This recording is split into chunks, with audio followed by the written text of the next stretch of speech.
ஐ love him.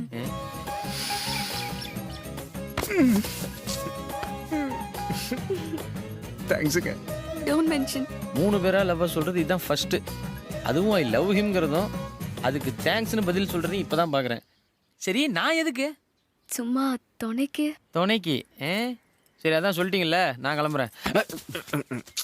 இருடா, நான் கூட ஐ லவ் ஹர் பார்த்தன்னைக்கு ஒரே லவ்வுங்க.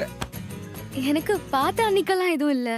உங்களுக்காக ஒரு கிராமமே அழுதது கேட்டதும், அந்த கிராமத்துக்காக நீங்க பட்ட கஷ்டத்தை பார்த்ததும், நான் உங்களை தான் கல்யாணம் பண்ணணும்னு முடிவு பண்ணிட்டேன். ஓ அந்த மாதிரியா? அப்ப ஐ லவ் ஹிம் தான். நீங்க இல்லையா? என்ன சொல்றாரு? அவன் ரொம்ப சந்தோஷப்பட்டான்னா பைத்தியம் ஆயிடுவான். ஆமாங்க.